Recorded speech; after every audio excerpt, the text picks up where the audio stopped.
अस्सलाम वालेकुम नाजरीन, प्रोग्राम ग्राउंड जीरो के साथ मैं हूं शिफा यूसुफजई। मज़ाकरात, मुतालबात और खदशात की गर्दान मुसलसल जारी है। हुकूमत को पीटीआई के तहरीरी मुतालबात जमा करवाए जाने का इंतज़ार है और पीटीआई मज़ाकराती कमेटी को अडयाला जेल में इमरान खान के साथ मुलाकात का इंतज़ार है, जो आज भी मुसलसल दूसरे रोज़ नहीं हो पाई। और अब पीटीआई कैंप मज़ाकरात के अगले मरहले को इस मुलाकात के साथ मशरूत कर रहा है, यानी दोनों तरफ से बात अपने अपने मुतालबात पर ही फंसी हुई है और हुकूमत तहरीरी तौर पर मुतालबात और पीटीआई जेल में मुलाकात पर इसरार कर रहे हैं। मुतालबात की इसी धूल में इमरान खान को किसी डील किए जाने या जेल से बनी गाला मुंतकिल किए जाने की ऑप्शन का भी बहुत जिक्र हो रहा है। और आज इमरान खान से मुलाकात के बाद अलीमा खान ने इस बात की तस्दीक कर दी है कि बनी गाला शिफ्ट करने की ऑप्शन अली अमीन गंडापुर पार्टी और इमरान खान के सामने लेकर आए और उन्होंने ये आइडिया फ्लोट किया, जबकि साथ साथ अलीमा खान ने हुकूमती मज़ाकराती कमेटी की संजीदगी पर भी सवाल उठाया है। सुनिए उन्होंने क्या कहा।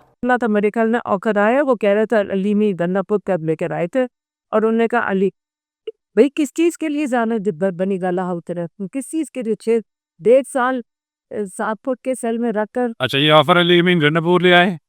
हाँ, ताहम दिलचस्प बात यह है कि अलीमा खान की तरफ से बनी गाला ऑप्शन पर तस्दीक के दावे की तरदीद गुज़िश्ता रोज़ ही चेयरमैन पीटीआई गौहर खान हमारे प्रोग्राम में कर चुके हैं और ये मौक़िफ़ अपना चुके हैं कि ऐसी कोई ऑप्शन ना तो पार्टी के सामने रखी गई और ना ही इसका कभी अली अमीन साहब की तरफ से तज़किरा हुआ। सुनिए, मेरी कुछ लोगों से बात हुई पीटीआई में, उन्होंने मुझे ये बताया कि जो बनी गाला मुंतकिली का आइडिया था ये कहीं से गवर्नमेंट से या कहीं और से नहीं आया था, ये अली अमीन साहब ने खुद फ्लोट किया और पार्टी में कुछ ऐसे लोग हैं जो अली अमीन साहब के साथ इस बात पे ऑन बोर्ड हैं और खान साहब को ये समझा रहे हैं कि सर आप बनी गाला आ जाएं।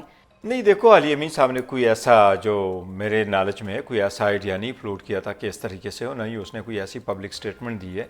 अब सवाल यह है कि आखिर मज़ाकरात के दूसरे राउंड के बाद ही बदएतमादी के बादल क्यों मंडलाना शुरू हो गए हैं और पीटीआई कैंप से बनी गाला ऑप्शन पर मुतज़ाद इशारे क्यों सामने आ रहे हैं। पार्टी इस चीज़ को क्यों नहीं एक्नॉलेज करती कि अली अमीन गंडापुर ने ये ऑप्शन पार्टी में सामने लेकर आए। और अब ये मामला किस तरफ जा रहा है, इस हवाले से गुफ्तगू करने के लिए हमारे साथ मौजूद हैं पीटीआई के सीनियर रहनुमा और साबिक सूबाई वजीर शौकत यूसुफजई साहब। अस्सलाम वालेकुम यूसुफजई साहब। वालेकुम सलाम। बहुत शुक्रिया यूसुफजई साहब। सबसे बताइए कि आखिर पीटीआई ये क्यों तस्लीम नहीं कर रही, इसमें मुख्तलिफ सिग्नल्स क्यों आ रहे हैं। एक आधी पार्टी कह रही है कि हाँ भाई अली अमीन साहब ने ये ऑप्शन सामने रखा, जिसमें कि अलीमा खान साहब भी साहिबा भी शामिल हैं, कि उन्होंने ये ऑप्शन रखा कि बनी गाला मुंतकिल हो जाएं, और बाकी आधे बशमूल आपके चेयरमैन के वो ये कल कह कर गए हमें कि अली अमीन ने तो ऐसी कोई बात ही नहीं की है बनी गाला के ऑप्शन वाली, और इमरान खान ने शिफ्ट भी नहीं होना और ऐसी कोई डिस्कशन भी पार्टी में नहीं हुई है।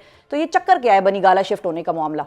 देखिए, आपको पता है कि इमरान खान के साथ जेल के अंदर कौन मिल सकता है, किन की एक्सेस है, और आप सिर्फ ये ना देखें कि वज़रा जो है वो डिनाई करते हैं कि जी हमने तो कोई ऐसी बात की नहीं है। तो इन बेचारों को तो पता ही नहीं है, इनसे हमने क्या पूछना है और क्या है। बहुत सारे काम ऐसे हो रहे हैं जो इनके सर से ऊपर हो रहे हैं। तो इमरान खान जब कह रहे हैं कि मुझे ऑफर आई है, तो मेरे ख्याल से ज़रूर आई होगी। और दोनों ऑप्शन थे कि बाहर जाने का भी है और यहाँ का भी है, लेकिन इमरान खान जो है ना वो एनआरओ के जरिए कभी भी बाहर नहीं आएंगे। ये मैं आपको लिख के देता हूँ कि इमरान खान कभी भी एनआरओ नहीं करेगा। वो सिर्फ अपने वर्करों के लिए जो मांग रहा है वो रिहाई मांग रहा है। वो भी कह रहे हैं कि अदालतों के जरिए बरियत होनी चाहिए। ठीक है, ये नहीं कि किसी की रहम व करम पर हो, बल्कि चूंकि जाली केसेस बने हैं और जो पीटीआई के साथ जो कुछ हुआ वो हम चाहते हैं कि जो ज्यादतियां हुई वो ज्यादतियां मजीद ना हो। और इसके अलावा जो सही है। लेकिन यूसुफजई साहब, आपने जो बात की बड़ी इंटरेस्टिंग थी कि हम सब जानते हैं कि उनके साथ जेल में किसकी मुलाकातें होती हैं। जाहिर है अली अमीन साहब की मुलाकात उनसे होती है, और जब वो संगजानी वाला जलसे का और वो जब आप लोगों से जलसा भी इमरान खान साहब से मुलतवी कराना था, तो भी अली अमीन साहब का मेन किरदार था उसमें कि उन्होंने मैसेज की पैगाम रसां के तौर पर वो रहे। लेकिन आपने जो बात की ना कि कुछ लोगों को तो पता ही नहीं है, उनके ऊपर से बात हो रही है, तो मैं तो आपके पार्टी के चेयरमैन की बात कर रही हूँ, गौहर साहब की। उन्होंने ये बात की कि अली अमीन ने तो ये बात कभी डिस्कस ही नहीं की, ना पार्टी में इस किस्म की कोई बात हुई। तो पार्टी में इस किस्म की कोई बात हुई या नहीं हुई, आपके इल्म में क्या है? मैं तो ये नहीं कह रहा हूँ कि अली अमीन ने कहा होगा। मैं तो ये कह रहा हूँ कि इमरान खान को ऑफर जो हुकूमत की तरफ से दी गई होगी या किसी और की तरफ से दी गई होगी तो वहां पहुंची है ना उनको। अच्छा, अब किसके जरिए पहुंची है ये तो मैं कंफर्म नहीं कर रहा हूँ। मैं तो ये कह रहा हूँ कि जब इमरान खान ने कहा है कि मुझे ऑफर हुई है, तो आपका क्या ख्याल है इमरान खान झूठ तो नहीं बोलेंगे? वो सही बात है, बिल्कुल सही है। क्यों झूठ बोलेंगे? 1.5 साल उन्होंने जेल गुजार दिया और 6x7 के कमरे में गुजार दिया। तो वो तो अभी वो कह रहे हैं कि मुझे अभी मजीद रखना है तो रख लें, ठीक है, वो तो नहीं लेकिन टूटेंगे आप अल्हम्दुलिल्लाह। लोगों तक ये बात आई कि खान साहब को ये ऑफर हुई है और खान साहब को ये बात की गई है, पार्टी में डिस्कशन कोई हुई इस हवाले से? पार्टी में कोई डिस्कशन नहीं हुई है, खान साहब की तरफ से आई है, वो भी आलिमा खान साहिबा ने आके कहा मीडिया को कि जी इस तरह खान साहब को ऑफर आई है लेकिन वो कहीं नहीं जाएंगे। अच्छा, वो अगर आएंगे बाहर तो सिर्फ अदालती प्रोसेस से गुजर कर आएंगे और केसेस जीत कर आएंगे, ऐसे कभी भी वो नहीं आएंगे। ठीक है, बड़ी कंफ्यूजन है यूसुफ ज़ई साहब, इस बात पे तो बड़ी कंफ्यूजन है कि वैसे हर चीज़ पार्टी में बड़ी मुशावरत से होती है, बड़े ओपन किस्म के आप लोगों के लोग हैं, जाहिर है हर बंदा, बड़ी डेमोक्रेसी भी है, इस चीज़ का ज़रा कभी कभी आप लोगों को नुकसान भी हो जाता है कि हर बंदे का अपना एक मौक़िफ़ है और वो जाहिर है बड़ा खुल के, और खान साहब ने भी सुनने की हमेशा एक रीत जो है वो पार्टी में रखी है कि हर एक की बात सुनते हैं, उसको वेलकम करते हैं, हर एक के मशवरे को। नहीं, लेकिन इसमें शिफा ऐसा है ना, इसमें ऐसा है कि अगर ये जो इमरान खान तक जो हमारी कमेटी, मुज़ाकराती कमेटी बैठ जाए ना, उनके साथ मुलाकात हो जाए तो क्लियर हो जाएगा ना। अब आप पूरा हफ्ता उनको मुलाकात की इजाजत नहीं देते हैं हाँ, तो क्या होगा, क्या मुझे बताएं। ये तो हुकूमत क्या करना चाहती है? एक तरफ कहती है जी आपने 30 तारीख रखी है तो क्या हम आपके लिए 10 महीने रख दें, आप मर्जी हो, आप एक महीना गैप देते रहें और आते रहें, ऐसा तो नहीं होगा। ठीक है, हमारी जो कंसर्न है वो ये कि अगर गवर्नमेंट चाहती है तो 2 मुतालबात है हमारे, इसमें कौन सा वो है, या हाँ कहें या ना कहें, बात खत्म। अच्छा, तो यूसुफ ज़ई साहब ये बड़ा इंटरेस्टिंग पॉइंट आपने उठाया कि हुकूमत मिलने दे दे मुज़ाकराती कमेटी को खान साहब से तो बहुत सारी कन्फ्यूजन्स क्लियर हो जाएंगी। आपकी अपनी क्या अंडरस्टैंडिंग है कि हुकूमत 2 दिन गुजर गए हैं, ज़ाहिर है पीर का दिन गुजर गया, आज मंगल का दिन भी तकरीबन गुजर ही गया, खान साहब से मुज़ाकराती कमेटी की मुलाकात का ना होना आपको क्या समझ आ रही है? हुकूमत मतलब मामला शुरू होने से पहले ही डिरेल हो गया मुज़ाकरात का? नहीं, मुझे तो एक तो ये कि हुकूमत मुझे खौफजदा लग रही है, मुज़ाकरात तो कर रही है इसलिए किस हवाले कि से? उस वक्त माशी सूरत-ए-हाल है, जो इस वक्त माशी सूरत-ए-हाल है ना मुल्क की, ये आगे नहीं चल सकते इस तरह। IMF के कर्जा लेके आपने, आप क्या समझते हैं कि आपने मईशत को दुरुस्त कर लिया? मईशत तो ठीक नहीं है, आगे और भी मुश्किलात आने वाली हैं। अभी जैसे मार्च में आपके फिर दोबारा बिजली का इशू शुरू हो जाएगा, IPPs को आपने अदायगियाँ करनी पड़ेंगी, तो इनके पास तो पैसा नहीं है। फिर आपने जो रिसेंटली स्टेट बैंक की जो रिपोर्ट आई है कि जो 2 हफ्ते गुजरे हैं लास्ट, उसमें रेमिटेंसेस में कमी आ गई है। अब ये देखें, ये तो कहते थे कि कोई फर्क नहीं पड़ेगा, तो इमरान खान की जो सिविल नाफरमानी की तारीख है वो तो बरकरार है और वो वही खत्म कर सकते हैं और कोई खत्म भी नहीं कर आपको सकता। लगता है कि अब ये जो रेमिटेंसेस इजाजत कम भी हुई नहीं हैं कर- वो इसी कॉल ही की वजह से हुई हैं, ये कह रहे हैं आप? नहीं, मैं ये कह रहा हूँ, मैं नहीं कह रहा हूँ, स्टेट बैंक कह रही है कि रेमिटेंसेस में कमी आई है 2 हफ्तों में। तो 2 हफ्तों में क्यों कमी आई है? 2 हफ्तों से चूंकि सिविल नाफरमानी की तहरीक हो रही है ना, सही तो है। देखिए अगर आप इमरान खान से एक्सेस देंगे, हमारे जो टीम है वो जाएगी, मुज़ाकरात करेगी, अगर वो 2-2 3 दिन बाद भी मुज़ाकरात करेगी तो हो सकता है कि उनसे रिक्वेस्ट भी की जाए सिविल नाफरमानी की तारीख के हवाले से, अगर आगे हमें कोई पेशरफ नजर आए तो। लेकिन मुझे लग रहा है कि कोई पेशरफ मुझे तो कोई नजर इसलिए नहीं आ रही है कि गवर्नमेंट कोई कंफ्यूजन का शिकार है। उनके वज़रा कुछ कह रहे हैं, उनकी जो वहाँ जो बॉडी लैंग्वेज उनकी बता रही है कि उनके पास भी कोई खास मैंडेट नहीं है, सिर्फ नशिस्तन गुफ्तन बर्खास्तन वाली बात है, वरना अच्छा, 2 पॉइंट है ना हमारे। हाँ जी। इसमें क्या जरूरत है कि जी लेकिन हमें इसमें लिख के एक दें, एक कोई डॉक्टर कंफ्यूजन है, कोई हमने टीम। ठीक है, लेकिन शौकत साहब एक कंफ्यूजन आप लोगों को भी, आप लोगों की तरफ भी हमें ऐसा लग रहा है कि नजर आ रही है, वो है तहरीरी मुतालबात के हवाले से। पहले कहते थे कि हम दे देंगे लिख कर, फिर बाद में असद कैसर साहब ने कहा कि नहीं भाई, आप जो मीटिंग के मिनट्स हुए हैं उन्हीं को तहरीरी मुतालबा समझ लें, हम क्या आपको लिख कर दें। कल गौहर साहब ने भी हमारे प्रोग्राम में यही बात की कि 2 ही तो हमारे मुतालबात हैं, उसमें क्या लिखाई आपको चाहिए। हुकूमत बहरहाल ये कह रही है कि भाई आप तहरीरी तौर पर अपने मुतालबात जमा कराएं। तो शिफा, बात ये है ना कि हमारे 2 मीटिंग्स हुई हैं और एक मीटिंग्स हुई है वो बड़े 2 बंदे उसमें थे और उसके बाद इमरान खान से सिर्फ एक मरतबा मुलाकात हुई है जब से मुज़ाकरात शुरू है, और उसमें भी जो टाइमिंग थी वो बड़ी अजीब सी थी, पूरी तरह टाइमिंग नहीं मुशावरत नहीं हो सकी, जगह भी बहुत तंग थी, मुश्किल था।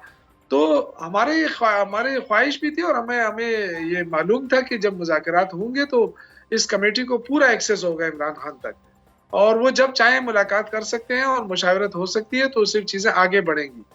लेकिन इन्होंने तो पूरा वो प्रोसेस ही रुकवा दिया और इस दौरान ख्वाजा आसिफ के जो स्टेटमेंट थे वो आप देखें कितने गैर जिम्मेदाराना स्टेटमेंट आए। तो गवर्नमेंट जो है वो मेरे ख्याल से थोड़ी कंफ्यूज है। ठीक है, यानी कि फिर आपकी बात से मतलब हम यही समझें कि PTI को भी कोई बहुत ज्यादा उम्मीद नहीं है। देखिए, मैं इस हद तक तो कह सकता हूँ कि हम सीरियस हैं मुज़ाकरात में, इसलिए कि जो मुल्क जिन मुश्किलात से दो चार है वो सिर्फ मुज़ाकरात के जरिए रास्ता निकल सकता है। ठीक है, और हमारे जो 2 मुतालबात है वो ऐसे हैं कि वो कोई भी आप देखें ह्यूमन राइट्स की वायलेशन होती रही इस दौरान, बेगुनाह लोगों को जेलों में डाला जाता रहा, घरों पे छापे मारे जाते रहे, तो ये सारी चीजें रही हैं। हम चाहते हैं कि वो चीजें अब ना हो। इमरान खान जेल में, बलूचिस्तान में कोई वकील शहीद होता है, वो कहते हैं जी इमरान खान के खिलाफ एफआईआर दर्ज करो। तो अब इस तरह के एफआईआर का आप क्या कहेंगे? ये कौन साबित करेगा? क्या होगा? केसेस लटकाते रहेंगे और आप उनको ठीक जेल है। में रखेंगे तो इमरान खान को जेल में रखने से पाकिस्तान को नुकसान ही हो रहा है, फायदा तो नहीं हो रहा है। बिल्कुल सही है। बहुत शुक्रिया अदा करेंगे। शौकत यूसुफजई साहब नाजरीन हमारे साथ मौजूद थे और वाज़े तौर पर ये कहना था कि हुकूमत कंफ्यूज्ड नज़र आ रही है, घबराई हुई भी नज़र आ रही है, कोई बड़े मस्बत इशारे भी हमें नहीं मिल रहे क्योंकि हमारी टीम की मुलाकात ही नहीं हो पा रही इमरान खान साहब से। और साथ ही उन्होंने ये भी कहा कि जो रेमिटेंसेज का मामला, जो स्टेट बैंक की रिपोर्ट आई है उसके मुताबिक चूँकि हमारे खान साहब की कॉल थी तो इस वजह से रेमिटेंसेज में भी आपको कमी वाज़े तौर पर नज़र आ रही है, तो सिविल नाफरमानी की तहरीक तो हमारी चल रही है। अब ये मामला है क्या बनीगाला के हवाले से, बनीगाला शिफ्ट होने के लिए क्या पार्टी के सामने कोई बातचीत हुई या नहीं हुई, या खालिसतन सिर्फ खान साहब को ही इस मामले पर ऑन बोर्ड लिया गया जिसने भी इनको ऑफर की? इस हवाले से गुफ्तगू करेंगे और मज़ाकरात कहाँ जाते नजर आ रहे हैं इस पर बात करेंगे। हमारे साथ मौजूद हैं मारूफ सहाफ़ी और सीनियर तज्ज़ियाकार सोहेल वड़ाइद साहब। अस्सलाम वालेकुम वड़ाइद साहब। अस्सलाम वालेकुम जी।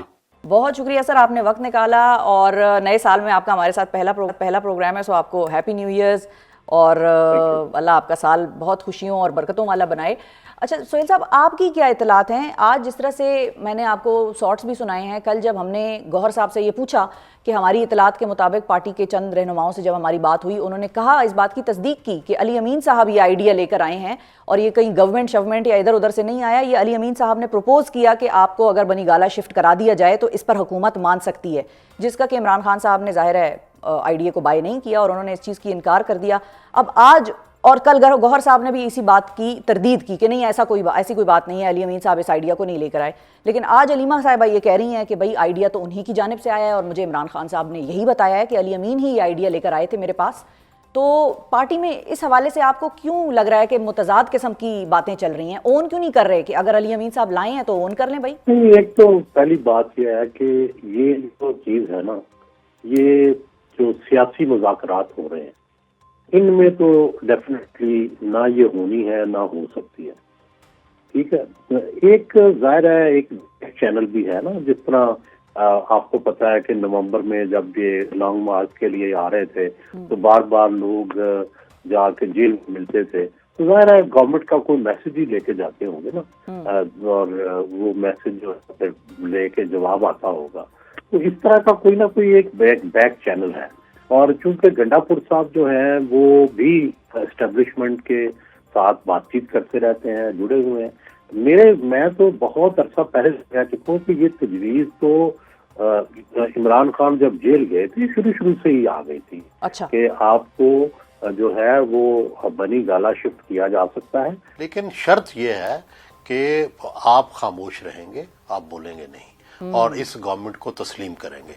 ये साथ पैकेज ये था और आज भी मेरा ख्याल है उस पैकेज में कोई बड़ी तब्दीली नहीं आई कि आज भी अगर खान साहब इस सेटअप को तो आधा तो तस्लीम कर लिया उन्होंने, जब मुज़ाकराती कमेटी ने मुज़ाकरात कर लिए तो आधा सिर्फ उन्होंने जुबान से इकरार करना है या सिर्फ ये वो इकरार आपको होता हुआ नजर आता है? हाँ ठीक है, आप चलाते रहे। आधा इकरार जो रह गया, यहीं पे तो ईगो अड़ी हुई है ना। अच्छा, यही तो यहाँ पे तो ईगो अड़ी हुई है। देखिए मुज़ाकरात जब होते हैं ना दो फरीकों के, तो दोनों को अपनी ईगो मुज़ाकरात की टेबल से परे छोड़ के आनी पड़ती है, क्योंकि दोनों को कुछ ना कुछ सरेंडर करना पड़ता है, तब विन विन सिचुएशन होती है। तो इस वक्त मुझे इन मुज़ाकरात में वो सूरत हाल ही नजर नहीं आ रही। कोई भी अपनी पोजीशन सरेंडर करने को तैयार नहीं है। अच्छा, कोई भी तो चुनाचे विन विन भी नहीं हो सकती।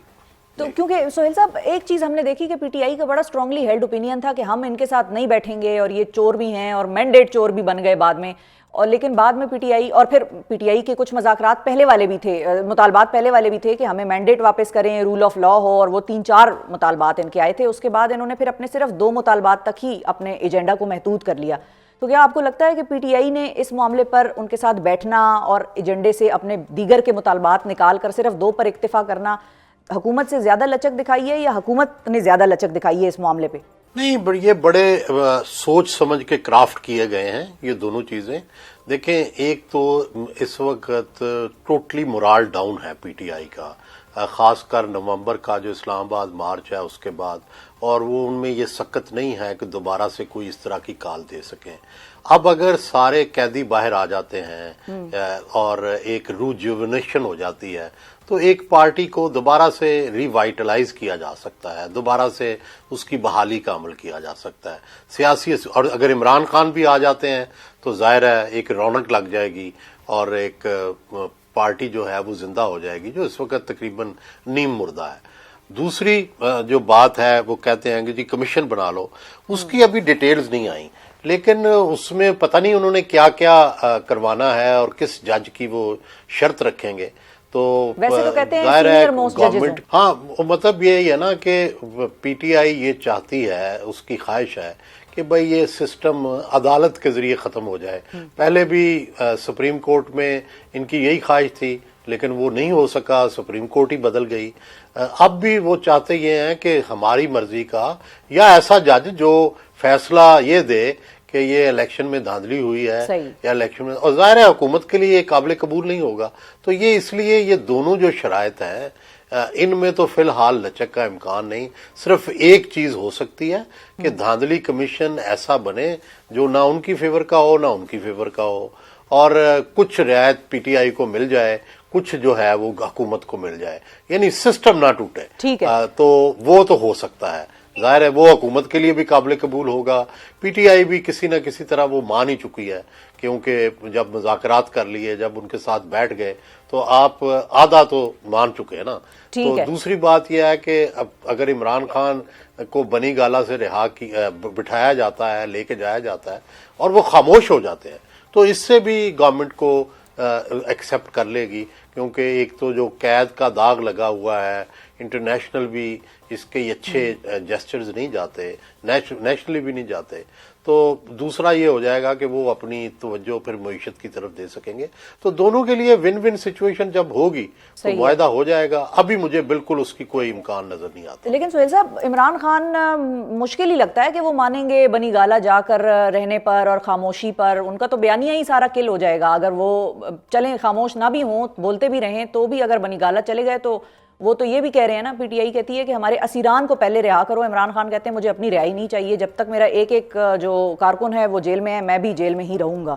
تو آپ کو لگتا ہے کہ اسیران کی کوئی رہائی کا معاملہ بن سکتا ہے؟ جوڈیشل کمیشن پہ تو چلیں آپ نے بتا دیا، لیکن اسیران کی بھی رہائی نہیں ہو سکے گی ان ٹاکس کے نتیجے میں؟ گزارش یہ ہے نا کہ اگر عمران خان رہا ہو جاتے ہیں تو اسیران کے راستے میں پھر کیا رکاوٹ ہے؟ تو اصل رکاوٹ تو عمران خان کی ہے نا۔ تو اس کو دوسری طرح پلٹ کے دیکھیں نا، اگر عمران خان رہا ہوتے ہیں تو اس کا مطلب ہے باقی تو سب رہا ہو جائیں گے، تو پرابلم تو عمران خان کی ہوگی۔ تو اس لیے یہ جو مرضی کہتے رہے، اصل تو عمران خان کو رہا کروانا چاہتے ہیں، کیونکہ ان کا مسئلہ حل جو ہے وہ عمران خان کے رہا ہونے سے ہوگا۔ تو بنیادی بات یہ ہے کہ اگر پی ٹی آئی یہ چاہے کہ وہ اپنے مطالبات کے لیے سسٹم توڑ لے گی، سسٹم کے اندر درار ڈال لے گی، عدالت کو اپنے ساتھ ملا لے گی، وہ تو مجھے ہوتا ہوا نظر نہیں آتا۔ ہاں انہیں کچھ سہولتیں مل سکتی ہیں جیسے میں نے کہا، لیکن اس کے لیے شرائط ہوں گی، جیسے خاموشی ہے، اس گورنمنٹ کو برداشت کرنا ہے، وقت کا انتظار کرنا ہے۔ کیا پی ٹی آئی یہ کرنے کو تیار ہوگی؟ آپ کہہ رہی ہیں نہیں ہوگی، میرا بھی یہ خیال ہے، لیکن شاید جو پاورز ہیں وہ یہ سمجھتی ہیں کہ جس وقت بالکل بریک ڈاؤن ہوگا، جب یہ سزائیں سنائی جائیں گی، جب کوئی امید بار نہیں آئے گی، تو شاید پی ٹی آئی جو ہے وہ جھک کے پھر کوئی معاہدہ کر لے۔ آپ کو 190 ملین پاؤنڈ کیس کے حوالے سے آپ کی کیا ریڈنگ ہے؟ تیسری دفعہ اس کا فیصلہ جو ہے وہ مؤخر ہو گیا، سنایا نہیں گیا، وہ فیصلہ کیوں رکا ہوا ہے آپ کے خیال میں؟ مجھے تو پتہ نہیں ہے زیادہ، لیکن ظاہر ہے دیکھا یہ جا رہا نا کہ عدلیہ میں ماضی میں یہ ہوا ہے کہ جتنے بھی فیصلے ہوئے ہیں نا عمران خان کے خلاف، وہ اوپر کی عدالتوں پہ جا کے انڈو ہو جاتے ہیں۔ تو اس لیے میرا خیال ہے کہ یہ ایک اب آخری فیصلہ رہ گیا ہے، اس پہ ظاہر ہے نہ گورنمنٹ چاہے گی کہ یہ فیصلہ اگر خلاف آئے اور وہ دوسرے دن ہی جا کے انڈو ہو جائے، تو میرا خیال ہے کہ کوئی اس حوالے سے ہی پرابلم ہوگا۔ صحیح ہے۔ اچھا یہ بھی بتائیے کہ ابھی مذاکرات تحریری معاہدے اور منٹس کے درمیان کچھ پھنسی ہوئی کیفیت ہے ان کی، حکومت کہتی ہے بھئی آپ تحریری طور پر ہمیں جمع کرائیں، پی ٹی آئی ریلیکٹنس شو کر رہی ہے، وہ کہتے ہیں بھئی منٹس کو ہی آپ ہمارا تحریری معاہدہ سمجھ لیں۔ تحریری آپ کو لگتا ہے جائیں گے تحریری مطالبات حکومت کے آگے، یا پی ٹی آئی نہیں مانے گی اور حکومت اس کو ایکسیپٹ کر لے گی کہ ٹھیک ہے بھائی منٹس ہی آپ کے ہم کنسیڈر کر لیتے ہیں تحریری مطالبات؟ دیکھیں پرابلم یہ ہو رہا ہے کہ بھائی عمران خان صاحب سے ماضی میں بھی جس کے مذاکرات ہوئے ہیں نا، یاد کریں آپ کے الیکشن سے پہلے بھی ایک مذاکرات ہوئے تھے اور مہینہ طے ہو گیا تھا الیکشن کا، صرف ڈیٹ رہ گئی تھی ایسا ہی ہے، اور انہوں نے پھر مذاکرات ختم کر دیے تھے جو سپریم کورٹ کے تو کہنے پر اب بیٹھے تھے بھی میڈیشن، انہوں نے کہا تھا کہ آپ ایک لوگ تو آپس ظاہر ہے میں حکومت- اسی کی بات کر رہے ہیں آپ؟ جی نہیں، جس میں الیکشن کی ڈیٹ کے بارے میں مشاورت ہو رہی تھی، پی ٹی آئی بھی تھی اور گورنمنٹ بھی تھی، ٹھیک ہے، تو یہ باقاعدہ جس میں چودھری فواد جی تھے جی جی اور وہی دوسرے جی جی لوگ جی تھے، تو شاہ محمود صاحب بھی تھے، جی اچھا جی شاہ محمود صاحب تھے۔ پھر دوسرا پرابلم یہ ہے کہ نون کے پاس یا جو گورنمنٹ ہے ان کے پاس انہیں دینے کے لیے کیا ہے؟ یہ جو سپیس چاہتے ہیں وہ لینا کس سے چاہتے ہیں؟ حکومت سے، ٹھیک ہے، کہ بھئی آپ کی ہم حکومت ختم کر کے آنا چاہتے ہیں۔ اب یہ وہ کتنی سپیس انہیں دے سکتے ہیں؟ وہ صرف اتنی سپیس دے سکتے ہیں جس میں انہیں فائدہ ہو۔ اگر انہیں نقصان ہو اس سپیس میں تو وہ کیوں معاہدہ کریں گے؟ اپنے نقصان کا کوئی معاہدہ کر ایسا ہی ہے، بالکل صحیح ہے۔ اور فائنلی یہ بتائیے سر، کوئک کوشچن، عمران خان صاحب کوئی ڈیل شیل کرتے ہوئے آپ کو نظر آ رہے ہیں، یا بغیر ڈیل کے ہی وہ اپنا سارا کیس جو ہے وہ عدالتوں سے ہی برخاست ہونے کا انتظار کریں گے اور جیل میں ہی رہیں گے؟ میں تو یہ نہیں مانتا کہ عمران خان صاحب نے کوئی ڈیل نہیں کی یا نہیں کرتے، سارا کچھ تو ڈیل سے ہی آئے ہیں نا۔ جو پرائم منسٹر بنے تھے کیا ڈیل سے نہیں آئے تھے؟ کیا فوج کے ساتھ روز جو مذاکرات ہوتے تھے وہ ڈیل نہیں ہوتی جی تھی؟ جی، وہ تو پھر کیا پیج پھٹ گیا نا، پارلیمنٹ میں لوگوں کو جو بلایا جاتا وہ تھا صحیح بات ہے ڈیل آپ نہیں کی، ہوتی تھی؟ وہ تو پیج پھٹ گیا نا سہیل صاحب، پیج پھٹ گیا، اب نیا صفحہ ہے اور نئی کتاب ہے۔ اس کتاب میں آپ کو کیا نظر آ رہا ہے؟ اس کتاب میں وہ صرف یہ چاہتے ہیں کہ فوج ان کو دوبارہ اپنا لے، اور فوج اپنا نہیں رہی، بس اتنا پرابلم ہے۔ جس دن دونوں بھائی ایک ہو گئے دوبارہ، پہلے بھی تو ایک تھے نا تو باقی سارے فارغ ہو جائیں گے۔ اچھا، اور کوئکلی سہیل صاحب یہ بھی بتا دیجیے، فائنل کوسچن ہے، فیض حمید صاحب کا آپ اس سال کیا دیکھ رہے ہیں؟ کوئی ٹرائل ہوتا ہوا، ٹرائل میں پیش رفت ہوتی ہوئی دیکھ رہے ہیں، اور خان صاحب کا ملٹری ٹرائل دیکھ رہے ہیں، یا نہیں آپ کو نظر آ رہی وہ کہانی ابھی؟ نہیں، خان صاحب کا تو ملٹری ٹرائل نہیں ہونا چاہیے، میں تو سخت مخالف ہوں کسی بھی سویلین کا ملٹری ٹرائل، جو پہلے بھی ہوئے ہیں میں نے تو اس کے خلاف بھی لکھا ہے، بالکل، کیونکہ دنیا بھر میں جو جمہوریت کی ہم اپنی جو مرضی تعریف کریں، جو دنیا بھر میں رائج جمہوریت ہے اس کے مطابق یہ ٹھیک نہیں ہے، ٹھیک ہے۔ دوسری بات یہ ہے کہ جنرل فیض حمید، فوج کے معاملات عام طور پر بڑے سخت ہوتے ہیں، جب بھی کسی کا کورٹ مارشل کیا جاتا ہے یا اس طرح کے الزامات ہوتے ہیں تو پھر اس میں نہ کوئی رحم کی گنجائش ہوتی ہے، نہ کوئی کچھ ہوتی ہے، فوج بڑی سخت اپنی ریگولیشنز اپلائی کرتی ہے۔ ہم دیکھا ہے کہ کتنے لیفٹیننٹ جنرل تو انہوں نے کھڑے کھڑے فارغ کر دیے ہیں، اور کتنے اس سے پہلے آپ آصف نواز دیکھ لیں، آپ رحیل شریف، کوئی بھی دیکھ لیں، جب اپنے فوج کے اندر کوئی انہیں ڈسپلن کا معاملہ ہوتا ہے تو بہت سختی کرتے ہیں۔ بالکل صحیح، بالکل صحیح ہے، بہت شکریہ ادا کریں گے۔ آخر میں سہیل وڑائچ صاحب آپ کو ہم یہ کہیں گے کہ کل زبردست کالم تھا شہبازی اور نوازی والا، اور اس میں نیازی رہ گیا، ہمیں تھا کہ بھائی نیازی کیوں نہیں آپ نے ڈالا بیچ میں، لیکن بڑی مزیدار وہ تحریر تھی آپ کی۔ مجھے خوشی ہوئی ہے کہ آپ دیکھتی ہیں کالم۔ بہت شکریہ ادا کریں گے۔ آخر میں سہیل وڑائچ صاحب ناظرین ہمارے ساتھ موجود تھے، اپنا تجزیہ دے رہے تھے، اور ان کو مذاکرات میں کوئی بہت زیادہ پیش رفت ہوتی یا کوئی ون ون سچویشن بنتی نظر نہیں آ رہی ہے۔ ساتھ ہی انہوں نے یہ بھی بتایا کہ کسی بھی سویلین کا ملٹری ٹرائل نہیں ہونا چاہیے، وہ اس کی مخالفت ہی کرتے رہے ہیں اور آگے بھی کرتے رہیں گے۔ ساتھ ہی ساتھ انہوں نے یہ بھی کہا کہ ڈیل ہی کا نتیجہ تھا جب عمران خان صاحب آئے تھے پاور میں، اور اب بھی جو ہیں وہ بھائی بھائی کا رشتہ چاہتے ہیں، جب بھائی بھائی بن جائیں گے تو اس کو آپ ڈیل ہی کنسیڈر کریں۔ اسی کے ساتھ ناظرین وقفے پر جانا ہے، وقفے کے بعد جب واپس آئیں گے تو آپ سے دوبارہ ملاقات کریں گے اور کچھ بات کریں گے کہ ایلون مسک کو اچانک کیا ہو گیا ہے۔ ایلون مسک خالص پوری طور پر براہ راست اور باضابطہ طور پر پاکستانی اور اسلام کے خلاف ایک ٹویٹر پر ایک جس کو کہتے ہیں کیمپین کا محاذ کھولے بیٹھ گئے ہیں، اور سارا کا سارا الزام جو ہے وہ پاکستانی مسلمز پر وہ ڈال رہے ہیں۔ برٹن کی بات ہو رہی ہے ناظرین، اور کیئر سٹارمر برطانوی جو وزیر اعظم ہیں ان کے خلاف بھی انہوں نے کہا ہے استعفیٰ دو، گھر جاؤ، تمہاری کوئی جگہ نہیں ہے، تو ان کو گرفتار ہونا چاہیے۔ اس قسم کی بڑی سخت ٹویٹیں ایلون مسک کر رہے ہیں، یہ کیوں ہو رہا ہے اور اس کے پیچھے کیا عزائم ہیں، یا یہ واقعی خالصتاً صرف وہ گرومنگ گینگز کے سکینڈل تک ہی یہ بات محدود ہے؟ نامزد امریکی صدر ڈونلڈ ٹرمپ کے خصوصی ایلچی رچرڈ گرینل تو عمران خان کی رہائی پر مبنی اپنی ٹویٹس اور بیانات کی وجہ سے زیر بحث رہے ہی ہیں۔ اب دوسری طرف طرف ٹرمپ کے ہی ایک اور مشیر ایلون مسک بھی اس وقت خبروں کی اور ایک بڑے سوشل میڈیا تنازع کی زد میں دکھائی دے رہے ہیں۔ ایلون مسک ایک جانب برطانوی وزیر اعظم کیئر سٹارمر پر شدید تنقید کر رہے ہیں تو دوسری جانب وہ برطانیہ میں مقیم مسلمانوں اور تارکین وطن کے حوالے سے اشتعال انگیز ٹویٹس کر رہے ہیں اور دوسرے لوگوں کی بھی ایسی ٹویٹس کو آگے پھیلا رہے ہیں، ری ٹویٹس کر رہے ہیں۔ سوشل میڈیا پر برطانوی وزیر اعظم کیئر سٹارمر کی ایک ویڈیو شیئر کی جا رہی ہے جس میں انہوں نے اسلاموفوبیا کی مذمت کی تھی۔ ویڈیو میں سٹارمر کو یہ بھی کہتے ہوئے سنا جا سکتا ہے کہ اسلاموفوبیا کی وجہ سے لوگ اپنے ہی ملک میں خوفزدہ ہیں اور غیر محسوس کر رہے ہیں۔ اسلاموفوبیا میں اضافہ خوفناک ہے، مسلم خواتین اور لڑکیوں کو غیر مناسب طور پر نشانہ بنایا جاتا ہے، مساجد کو سیکیورٹی بڑھانے پر مجبور کیا جاتا ہے اور برطانوی مسلمانوں سے اس طرح سوال کیا جاتا ہے جیسے وہ کوئی دہشت گرد ہوں۔ سٹارمر کا ویڈیو وائرل ہونے کے بعد ایک صارف نے اسلاموفوبیا کی مذمت کرنے پر سٹارمر کو تنقید کا نشانہ بنایا۔ صارف کی ٹویٹ کو ری پوسٹ کرتے ہوئے ایلون مسک نے لکھا، سٹارمر کو جیل ہونی چاہیے۔ مسک کی سٹارمر پر تنقید کا سلسلہ یہاں سے شروع ہوا اور اب ایلون مسک کی ٹویٹ سے ایسا لگتا ہے کہ وہ برطانوی وزیر اعظم کو ریپ گینگز یا جو گرومنگ گینگ سکینڈل ہے اس کے خلاف کارروائی نہ کرنے پر نشانہ بنا رہے ہیں اور ایک ایسے سکینڈل پر بات کر رہے ہیں کہ جب سٹارمر پبلک پروسیکیوشن کے ڈائریکٹر تھے۔ اس پر سٹارمر نے ایلون مسک کا نام لیے بغیر ان الزامات کو جھوٹ اور غلط معلومات پر مبنی قرار دیا اور کہا کہ جھوٹ اور غلط معلومات پھیلانے والوں کو متاثرین میں نہیں بلکہ خود میں دلچسپی ہے۔ مسک کی تنقید کا یہ معاملہ صرف برطانوی وزیر اعظم کی ذات تک ہی محدود نہیں رہا بلکہ انہوں نے چارلس سوم سے برطانیہ میں نئے انتخابات کا مطالبہ بھی کر دیا ہے۔ اس کے ساتھ ساتھ ایلون نے ایک سوشل میڈیا پول بھی لانچ کر دیا جس میں انہوں نے صارفین سے سوال کیا کہ کیا امریکہ کو برطانیہ کے عوام کو اس ٹرینیکل حکومت سے آزاد کروانا چاہتے ہیں آپ؟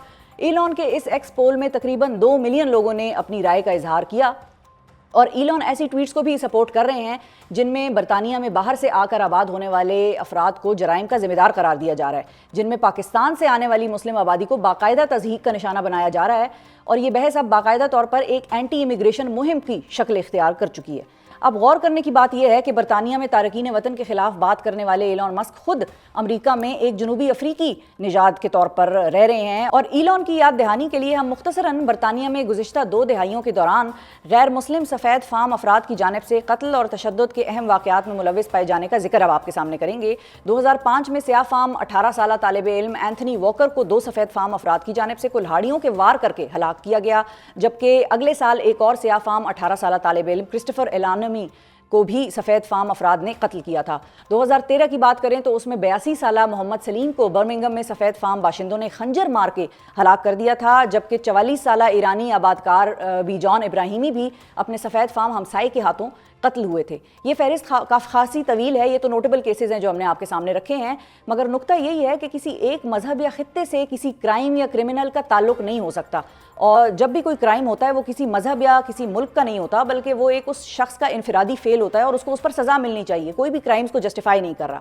اب بات کریں گے اس سارے معاملے پر کہ اس کو برطانوی حکومت لیبر پارٹی کی کیسے دیکھ رہی ہے اور کیا اس تنازع سے امریکہ اور برطانیہ کے تعلقات پر اثر پڑ سکتا ہے۔ اس حوالے سے بات کرنے کے لیے ہمارے ساتھ لندن سے موجود ہیں لیبر پارٹی کے ممبر برٹش پارلیمنٹ افضل خان صاحب۔ السلام علیکم خان صاحب۔ جی وعلیکم السلام، بہت شکریہ۔ الحمدللہ سر، نیو ایئر تو آپ لوگوں کا خاصا ایک گورنمنٹ کا ایسے شروع ہوا کہ یہ تنقید کے نشتر آپ لوگوں کی طرف جو ہے وہ گامزن ہو گئے سارے ایلون کی طرف سے۔ آپ کو یہ معاملہ کیا سمجھ آ رہا ہے کہ کیئر سٹارمر کو کیوں اس طرح سے تنقید کا نشانہ بنایا جا رہا ہے، اتنی تنقید شدید قسم کی سوشل میڈیا پہ؟ آپ کی کیا انڈرسٹینڈنگ ہے، یہ کیسے ٹریگر ہوا؟ آئی تھنک فنڈامنٹلی اس کے پیچھے جو بات ہے وہ پولیٹیکل ہے، وہ جو پولیٹیکلی آئیڈیالوجیکلی وہ ریفارم پارٹی کو سپورٹ کر رہے ہیں برطانیہ کے اندر، اور اس نے بھی کہا بھی تھا کہ میں 100 ملین اس طرح کے ڈونیشن بھی دوں گا، تو اس کا چین ہے یہ۔ اور کیونکہ یہاں پہ ابھی حال ہی الیکشن ہوا تھا کچھ 6 مہینے پہلے اور ایک لینڈ سلائڈ کے تھرو لیبر گورنمنٹ آئی ہے، تو کیونکہ یہ دائیں بازو کا سوچ رکھتے ہیں تو یہ لیبر گورنمنٹ کے خلاف ہیں، تو اس لحاظ سے میں سمجھتا ہوں کہ وہ کسی حد تک اس کو انڈرمائن کرنے کی کوشش کر رہے ہیں۔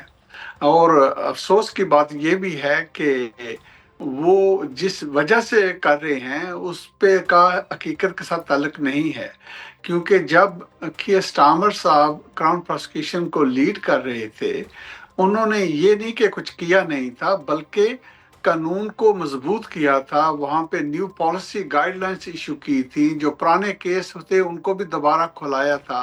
ہمارے خود ایک سی پی ایس کے پروسیکیوٹر تھے نذیر افضل صاحب ही इज रिनाउंड और लीडिंग फिगर वो भी हैं क्राउन प्रोसिक्यूशन के हिसाब से, और उन्होंने मिलके कीर स्टार्मर के साथ ये चीजें इम्प्लीमेंट की थी. So they are known as authority on this subject. तो उनका रिकॉर्ड जो स्ट्रांग है, ये नहीं कि कमजोर है. और इसको अब इस्तेमाल किया जा रहा है, और नुक्ता क्या रख रहे हैं वो ये है कि इस पे इंक्वायरी होनी चाहिए. लेकिन हकीकत की बात ये है कि ये कोई नई चीज नहीं है, ये पुरानी चीजें आ रही हैं, बहुत अरसे से हो रही थी, और इस पे बहुत सी लोकल लेवल पे भी और नेशनल पे कुछ 6-8 साल लग के एक इंक्वायरी हुई है, और जो अच्छा। कि 2 साल पहले उसको रिपोर्ट दी गई थी. उसके अंदर 20 के करीब रिकमेंडेशन है. तो असल तो पॉइंट ये होना चाहिए ना कि जब कंजर्वेटिव गवर्नमेंट थी, उनका 14 साल रही है और ये सब चीजें हो रही थी उनके सामने, तो उन्होंने क्यों एक्शन नहीं लिया? अच्छा, कंजर्वेटिव्स उसके- भी आप लोगों के खिलाफ अब इस मुहिम में शरीक हैं बाकायदा तौर पर, हाँ, वो भी वो कहते बढ़िया। हैं जी इंक्वायरी होनी चाहिए, वो भी है. हाँ जी। तो अगेन अजीब बात यह है कि जो इंक्वायरी 8 साल लगे थे, इंडिपेंडेंट प्रोफेसर ने लीड किया था, 20 रिकमेंडेशन दी थी, वो इनकी टाइम में हुआ है. तो 2 साल ये रिपोर्ट पे बैठे हुए हैं, एक भी पॉइंट पे कोई इम्प्लीमेंटेशन नहीं की, और अब कह रहे हैं और इंक्वायरी होनी चाहिए. तो असल पॉइंट फिर रिव्यूज के लिए ये भी है, तो क्या इनका असल मकसद ये है कि विक्टिम को मदद की जाए, या कि इसके फुटबॉल बनाया जाए पॉलिटिकली? सही क्योंकि है। अगर विक्टिम की मदद करने का मकसद है, तो जो 20 रिकमेंडेशन है उनको इम्प्लीमेंटेशन पे जोर होना चाहिए. और तो वो अब आप लोगों का प्लान है उन 20 नुकात पर इम्प्लीमेंटेशन करने का? जी, इस पे हम कह रहे हैं ना कि हम करेंगे, लेकिन अच्छा। टोरी गवर्नमेंट फेल रही है, उसने नहीं किया. ठीक है, टोरीज ने कुछ नहीं किया। तो अभी आई नहीं है हुकूमत में, तो हमें तो टाइम चाहिए ना. हम कह रहे हैं कि हम इन रिकमेंडेशन को एक्सेप्ट करते हैं और इन सबको इम्प्लीमेंट करेंगे. अच्छा खान हम साहब, तो ये भी इसमें होल्ड बताइए। बैक नहीं कर रहे. ठीक है, आप लोग इस पर इम्प्लीमेंटेशन करने की कोशिश करेंगे। अच्छा ये भी बताइए खान साहब कि ये अभी आप लोगों की हुकूमत नौमौलूद है, नई नई आई है, इन्फेंट है, और ये दूसरा वाकया है ऐसा जो कि आप लोगों के दौर में हुआ. इससे पहले वो राइट्स अचानक छिड़ गए और वो ट्रिगर हो गए, उसके बाद ये सारा वाकया. ये आपका यही ख्याल है कि वो पॉलिटिकल इंस्टेबिलिटी चाहते हैं, या वो चाहते हैं कि कीयर स्टार्मर से सिर्फ प्रॉब्लम है और वो रिज़ाइन करके चले जाएं घर और कोई और आए तो that person would be acceptable? एम क्या है इसके पीछे सारे?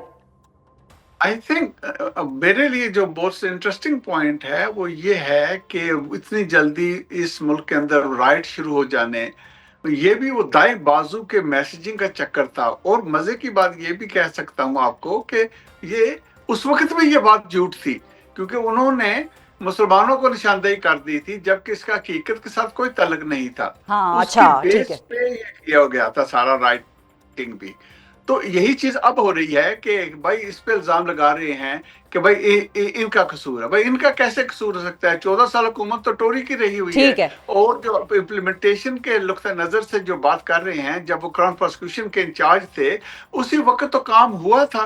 पुराने केस भी ओपन किए गए थे, सजाएं भी दी गई थी, न्यू गाइडलाइंस भी इशू किए गए थे. तो आप कैसे कह सकते हैं कि इन्होंने कुछ नहीं किया? ठीक है। अच्छा ये बताइए कि अब इस सारे तनाज़े ने एक और शक्ल भी इख्तियार की है, वो है एंटी इमिग्रेंट्स की एक फीलिंग जो है वो सोशल मीडिया पर कमेंट्स कर रहे हैं. फिर एंटी इमिग्रेशन भी है, और खालिसतन इसको पाकिस्तान से भी जोड़ा जा रहा है कि भाई पाकिस्तानी ही ऐसे हैं कि जिनके ग्रूमिंग गैंग्स थे और पाकिस्तानी ही इन क्राइम्स में मुलव्वस होते हैं. तो इस एंगल को आप कैसे देखते हैं? यू बीइंग पाकिस्तानी योरसेल्फ, तो आपको ये चीज़ कितनी प्रॉब्लमेटिक लग रही है? क्या वो खुद को ज़्यादा वल्नरेबल इन वाक़यात के बाद महसूस करेंगे British Pakistani community? I think पहली बात तो ये है कि नेचुरल पॉइंट यही है कि अगर आप इस स्मॉल एरियाज को मैग्नीफाई करके मीडिया के अंदर बढ़ाएंगे, तो लोग जो समझते नहीं है अच्छी तरीके से, उनका तस्वर ये होगा कि वाकई यही मसला है.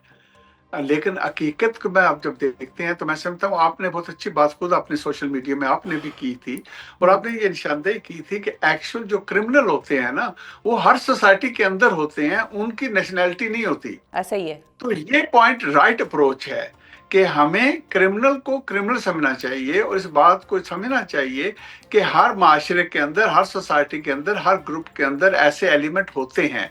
तो इसका मतलब ये नहीं होता कि सारे के सारे ऐसे हैं. تو جب بھی آپ اس طرح کی حرکت کریں گے تو آپ نقصان کر رہے ہیں. صحیح ہے. اب اسی مسئلے کو آپ لے لیں، کیونکہ اس مسئلے کو جو مسئلہ ہے کہ اگر کسی چھوٹی بچیوں کے ساتھ زیادتی ہو رہی ہے تو یہ تو کسی بھی معاشرے میں ایکسیپٹیبل پوائنٹ نہیں ہے. تمام شریف لوگ جو ہوں گے وہ یہ کہیں گے کہ ان کی سزا ہونی چاہیے. بالکل بالکل، جسٹیفائنگ دی کرائم. بالکل. صرف محدود کر دیں برطانیہ جیسے معاشرے کے اندر جو ملٹی کلچرل ہے کہ صرف پاکستانی ہیں، تو مسئلہ پھر یہ بنے گا کہ اس طرح کے جرائم جو ہیں یہ جو 96% کے قریب ہیں وہ سفید فوم لوگ کرتے ہیں. تو اگر آپ ساری طاقت اپنا سارا شور 4% پہ لگا دیں گے تو آپ جو مظلوم ہیں ان کے ساتھ زیادتی کر رہے ہیں. بالکل ایسا ہی ہے. % کو اگنور کر رہے ہیں آپ.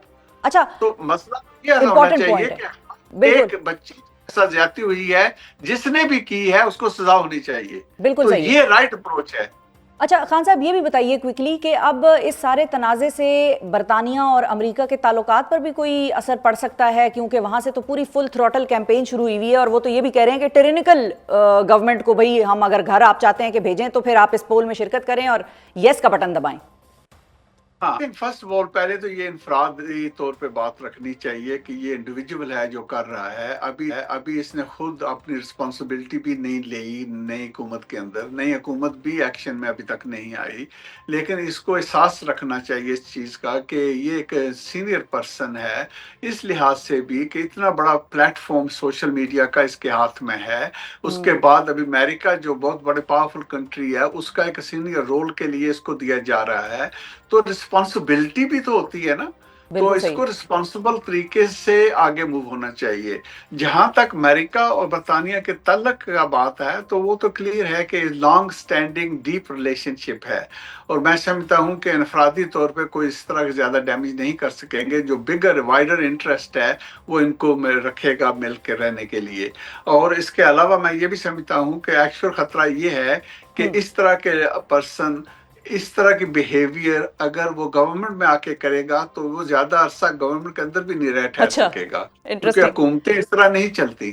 بالکل صحیح ہے جی. بہت شکریہ ادا کریں گے ممبر برٹش پارلیمنٹ لیبر پارٹی افضل خان صاحب. ناظرین ہمارے ساتھ موجود تھے اور انہوں نے یہی کہا کہ ابھی تو یہ اوتھ بھی انہوں نے لے لیا، ابھی تو انہوں نے اپنی ذمہ داریاں بھی نہیں سنبھالی ہیں، اور اگر اس طرح سے یہ بات چیت کریں گے تو زیادہ عرصہ اپنے عہدے پر شاید نہ رہ پائیں. ساتھ ہی ساتھ انہوں نے یہ بھی کہا اور اس بات کو انڈورس کیا ہے جو ہمارا بھی موقف تھا کہ کرمنل کا کوئی مذہب یا کوئی ملک نہیں ہوتا، اس کو اسی طرح پروسیکیوٹ کرنا چاہیے جیسا کہ کسی بھی کرمنل کو کرنا چاہیے، چاہے اس کی کوئی بھی نیشنلٹی ہو، کوئی بھی اس کا بیک گراؤنڈ یا پیچھے سے کوئی بھی اس کا تعلق ہو کسی بھی ملک سے. اسی کے ساتھ اب دیکھتے ہیں کہ یہ تنازع کہاں تک جا کر رکتا ہے. اور لیکن خاص طور پر یہ ہم ضرور کہیں گے کہ اس سے پاکستان کو جس طرح سے ٹارگٹ کیا جا رہا ہے، پاکستانی مسلمز کو پھر جس طرح سے ٹارگٹ کیا جا رہا ہے، یہ خطرناک بات ہے. اور وہاں پر ایک ملٹی کلچرل سوسائٹی ہے، وہاں پر پاکستانی بھی رہتے ہیں، مسلمان بھی رہتے ہیں، وہ پہلے سے ہی ولنریبل ہیں، وہ مزید ولنریبل فیل کریں گے. اس کو کسی طریقے سے سارٹ آؤٹ ہونا چاہیے. آج کے پروگرام سے ناظرین اتنا ہی. اپنا بہت خیال رکھیے، ہمیں اور پاکستان کو دعاؤں میں یاد رکھیے. اللہ حافظ.